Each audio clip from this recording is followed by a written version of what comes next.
В ходе прямой линии главы Чеченской Республики, героя России Рамзана Ахматовича Кадырова, к нему обратились жители Байсангуровского района города Грозного об оказании помощи в улучшении жилищных условий, чей корпус в результате пожара сгорел полностью. И решением президента регионального общественного фонда имени первого президента Чеченской Республики, героя России Ахмат Хаджи Кадыров Далгазов облдольц Аймани Несиевны Кадырова, сегодня мы предоставляем этим жителям квартиры в новых многоквартирных домах. Квартиры полностью мебелированы и готовы для комфортного проживания. Хочется выразить огромную благодарность от имени этих жителей главе Чеченской Республики, герою России Рамзану Ахматовичу Кадырову и президенту регионального общественного фонда имени первого президента Чеченской Республики Ахмат Хаджи Кадыров Далгазов облдольц Аймани Несиевны Кадырова за всестороннюю поддержку и за всестороннее внимание, которое они оказывают всем жителям города, да и в целом нашей республики.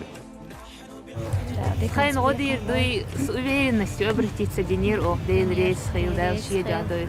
Сразу эфир на моя прогулка Хауша утром квартир предоставить на Рейс Хил, да, деканцвей Рамзан Ахматович. Дейл Рейс Хил.